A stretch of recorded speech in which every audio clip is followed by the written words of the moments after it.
Hi, like my friend? Uh, Lindsay was just making this, and I just thought it would look cute in the background. I just wanted to talk a little bit about Star Trek, and actually, I'll go back a few months. There was this movie from Frank Miller, The Spirit, and the funniest line I thought in Spirit was when Samuel Jackson's octopus character tells the Spirit he's as dead as Star Trek. That was a very funny line. Got a big response from the crowd. Oh, hold on. The tauntaun's falling here. I'm just going to put him over here. If I get cold, I'm going to cut him open and sleep inside of him. But, alright. Yeah, that line was really funny, and I'm happy to say 6 months later, it's now a dated joke. Because J.J. Abrams just saved Star Trek. Now, there are some Trekkies, or Trekkers, who have, I guess they have some problems with it.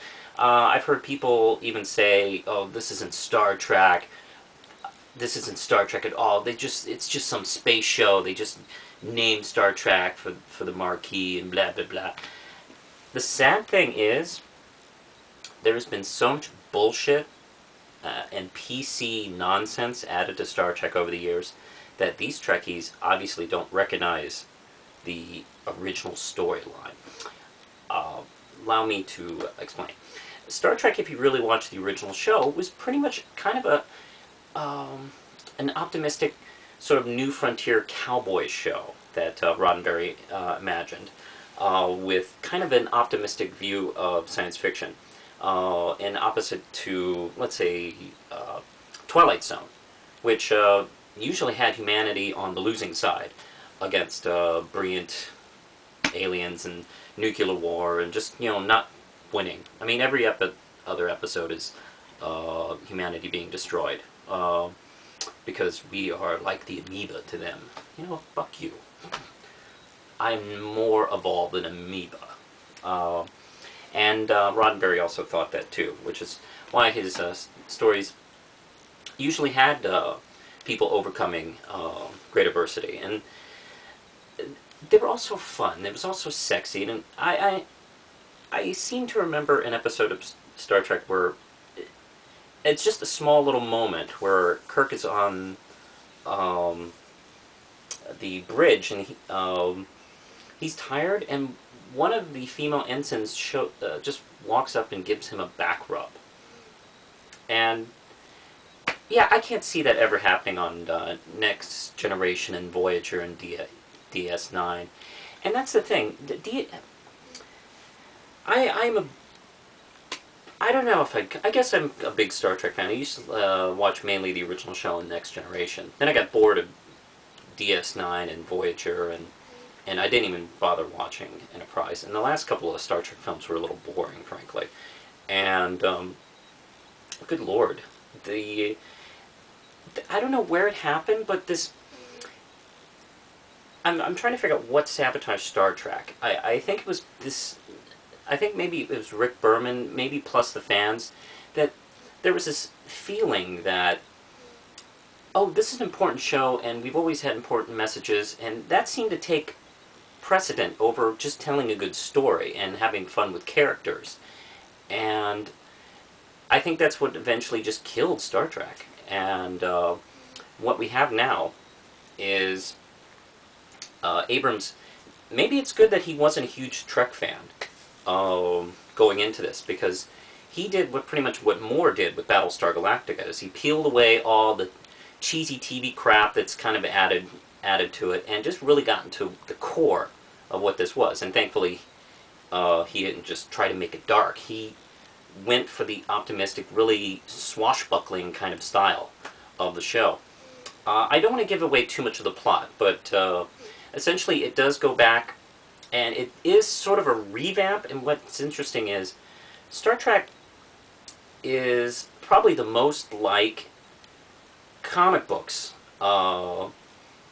in film and TV. It's the only film TV franchise that reminds me of anything else, like the DC Universe or the Marvel Universe, or even cut it even closer to the X-Men universe, where it has all this continuity, that's kind of built up over time, and it's kind of like caving in on each other. And like Crisis of Infinite Earths, this is sort of a revamp, but at the same time, it's acknowledging the previous Star Trek universe, while we're sort of getting a new beginning here. If that's, I don't want to really get too deep into the plot, but that's kind of what we're doing. Chris Pine, I've never really seen him before. I looked him up on IMDb, and he has a short resume. He's fantastic as Kirk. You know, Kirk is one of my old childhood heroes, really. He's up there with Batman and Spider-Man and Shaggy, as, you know, just guys who really created my sense of heroism. And he wisely doesn't pretend he's Shatner, but he still gets that great swagger. I mean, this is a guy who really thinks he can do anything, and you know what? He's usually right. And you can easily see this guy just walking in and taking over the Enterprise, which he pretty much does. Let's see. Spock is just very well done. There's 2 Spocks in the film, and they that's, well, I'm not even going to get into Nimoy. Nimoy is Spock, and he does a great job. And his this may be his last performance as Spock, and this is sort of his passing the torch kind of performance, and it's much more satisfying than the one that was written for William Shatner as Kirk in Next Generations. This is a really well-written part, and it's very important to the plot. And God, he didn't miss a beat. He's like 78, and he's still got it. And the new Spock is terrific, and he has a great smoldering pile of energy that's just really kind of building up, and he just really wants to let it go. And he really does do a terrific job at showing that conflict in his eyes and in his mannerisms, that he's still trying to just, you know, kind of figure out in his own self. Go off to the rest of the cast. Uhura, Sulu, Chekhov, and of course Scotty. They are all, and McCoy. They are all really part of this, and you know what? They seem more part of it than the original cast was in their films. Uhura seems like a leading lady in this, and what's interesting, she has a more interesting relationship with one of the leads. Let's just say that. I won't really dig too deep into that.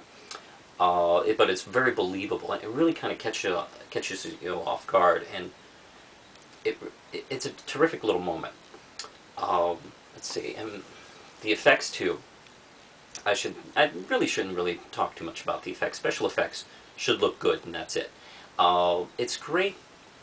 It's great seeing the Enterprise again, the original Enterprise, not any of the extra Enterprises, and just go into real action. I just could go on about this film. It's really great to see Star Trek be good again, and thank you, Abrams. I have to really admire you there. So yeah, I'm going to obviously give this a great review, and I'm going to substitute the RAM chips for warp factors, and I obviously give this film a warp factor of 5. And I totally recommend it. If you're even somewhat interested in Star Trek, I really do think you should check it out. Anyway, that's it, and all I have to say is live long, prosper the fuck out.